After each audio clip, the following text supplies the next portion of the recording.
السلام عليكم ورحمة الله وبركاته. اللهم صل وسلم على سيدنا محمد. ازيكم حبايب قلبي؟ يا رب تكونوا بخير. النهاردة هنعمل مع بعض مشبك سوري، اتمنى ان يعجبكم وتعملوه وتجربوه وتقولوا لي رأيكم في التعليقات. معايا معلقة خميرة بيرة ومعلقة سكر كبيرة ونص كوباية مية. هندوب الخميرة مع بعضها ونحط على الوش معلقة دقيق ونسيبها لمدة نص ساعة تختمر على جنب. نعمل العجينة. معايا كوباية دقيق بسبوسة ناعم ونص كوباية دقيق أبيض. هنا بوريكم ان هي اختمرت، اعرف ان اختمرت ان على الوش الاقي فقاقيع كده ان الخميرة ناجحة، غير كده ما اقدرش اغامر واحطها على العجينة.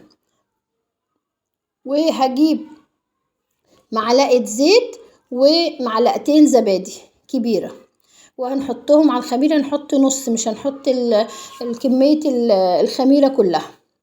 انا بعجن الكمية دي قليلة، هنجرب بس كمية قليلة،